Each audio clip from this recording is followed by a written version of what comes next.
Kenangan yang didapat Xiaoyan sangat berbintik-bintik. Karena informasi ini sangat penting bagi Kui Jun ini juga sangat penting, jadi tidak boleh ada kebohongan. Xiaoyan, yang sedang duduk bersila, sedikit gemetar.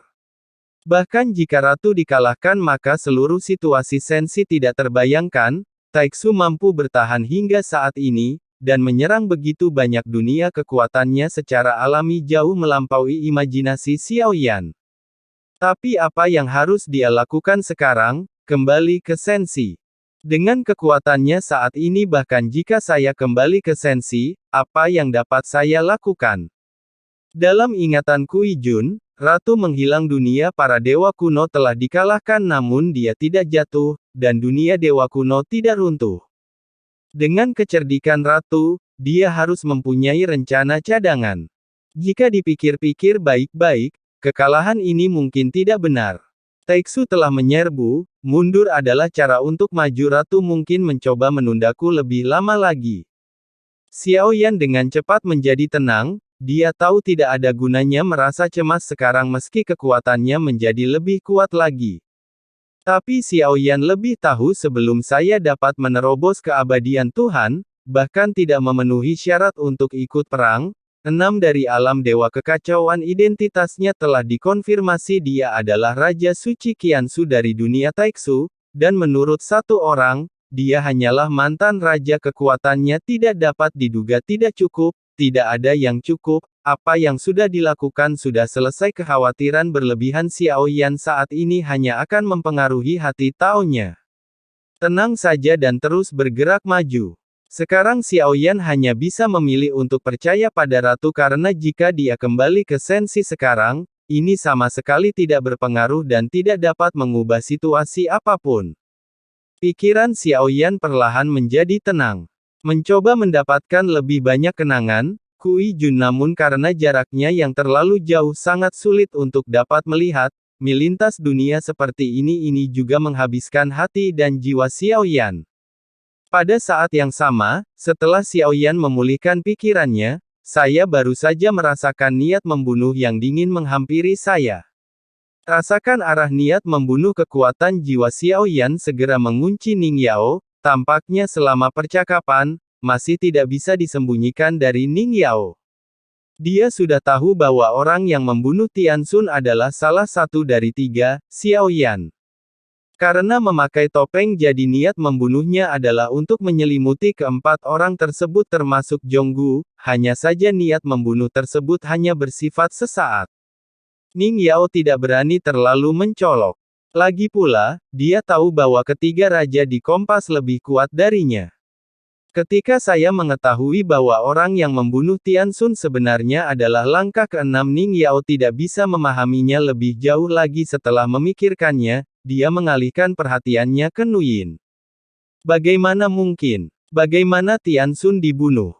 Guru berkata, selama hati kita abadi, maka Anda bisa menjadi abadi. Hati ini bahkan mampu menolak keabadian Tuhan. Itu hanya bisa disegel, tapi tidak bisa dikalahkan sama sekali. Saya pikir dunia kuno yang abadi dan iblis sekarang berada dalam kekacauan. Saya tidak mengira itu akan begitu berbahaya. Mata Ning Yao menjadi waspada. Setelah datang ke sini dari sensi dia dan Tianxun seperti lalat tanpa kepala, saya menjadi budak tanpa memahami apa yang sedang terjadi. Selain itu, Tianxun yang bepergian bersamanya juga termasuk di antara mereka. Hilangnya rasa saling peduli. Sekarang Ning Yao bertindak sendirian, dia harus lebih berhati-hati dan berhati-hati. Kejatuhan Tianxun adalah kesimpulan yang sudah pasti. Daripada membalas dendam, Ning Yao ingin mengetahui lebih banyak bagaimana Tianxun bisa jatuh.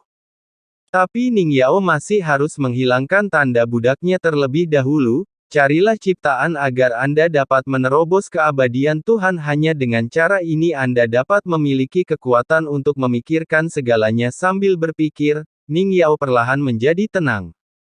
Tidak lagi mengeluarkan nafas apapun, Xiaoyan juga tidak terlalu memperhatikan Ning Yao. Sebaliknya, dia menutup matanya rapat-rapat. Dia belum punya waktu untuk memulihkan diri. Meskipun saya menelan pil pemecah racun Tianling pada saat itu, Faktanya, racun masih tertinggal di dalam tubuh, racun harus dikeluarkan seluruhnya dari dalam tubuh.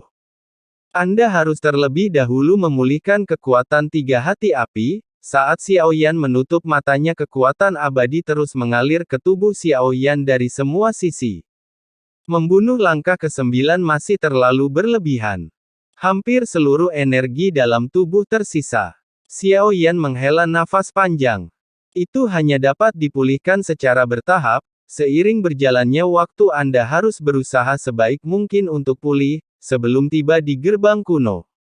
Ada keheningan panjang di atas kompas, sebagian besar duduk bersila tidak bergerak, dan tanpa suara apapun hanya melihat lebih jauh ke depan. Baru setelah itu kita dapat melihat kompas berubah menjadi pelangi biru yang melaju melintasi kehampaan.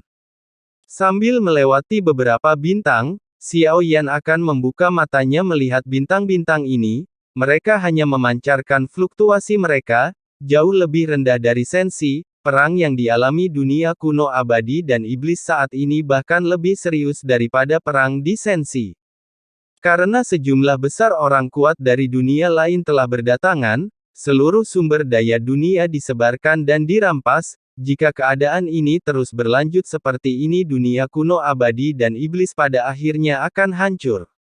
Xiaoyan terus memejamkan mata dan beristirahat dengan damai. Seiring berjalannya waktu, masuknya kekuatan abadi api di jalan rahasia di dalam tubuh akhirnya mulai mendapatkan vitalitas. Kemudian nyala api menyala menghilangkan racun sepenuhnya dari tubuh. Saat ketika racun dihilangkan, Ning Yao, yang sedang duduk bersila di sisi lain, tiba-tiba membuka matanya. Matanya langsung tertuju pada Xiaoyan. Ini adalah racunnya. Bairan bisa merasakannya seketika mata Ning Yao tertuju pada Xiaoyan. Niat membunuh bahkan lebih intens hingga ekstrim. Xiaoyan merasakan tatapan dari Ning Yao, tapi dia tidak membuka matanya. Dia tetap menutupnya, tidak peduli apakah Ning Yao mengetahuinya atau tidak.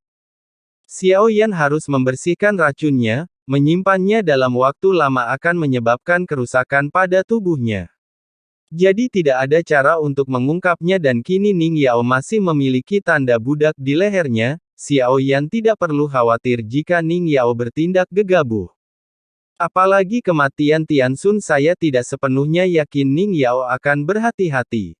Pil racun Luosuo, ini racun yang kuberikan pada Tianxun. Terkandung dalam tubuh orang ini. Tampaknya alih-alih bertarung, Tianxun malah menghabiskan segala cara, tetapi fluktuasi kekuatan yang dipancarkan orang ini hanyalah langkah ke-6. Mungkinkah dia menyembunyikan kekuatannya? Ning Yao membuat analisis dalam pikirannya. Semakin lemah kelihatannya, Ning Yao menjadi semakin takut untuk bisa membunuh Tianxun. Jika Tianxun benar-benar dikalahkan dengan kekuatannya sendiri, jadi ini jelas bukan langkah ke-6 yang sederhana dan mampu membuka hati yang biru. Yang lebih aneh lagi, Ning Yao menarik napas dingin. Dia ingat kemunculan Xiaoyan di kejauhan. Saat aku merasakan nafasnya, aku merasa sedikit familiar. Sambil berpikir, mata Ning Yao tiba-tiba terbuka. Jika ilusi sebelumnya salah, orang-orang yang Anda temui semuanya nyata. Kami bertemu dengan reinkarnasi yang mulia di dalamnya, mungkinkah? Tanda seru. Ning Yao tidak yakin saat ini karena aku belum pernah bertatap muka dengan Xiaoyan. Terlebih lagi, kekuatan jiwa Xiaoyan lebih unggul dari Ning Yao. Dia sama sekali tidak bisa merasakan napas Xiaoyan secara akurat. Jadi itu membuat Ning Yao merasa aneh dan akrab di saat yang bersamaan. Tetapi sekarang sensi berada dalam kekacauan. Bagaimana Yang Mulia bisa bereinkarnasi di sini?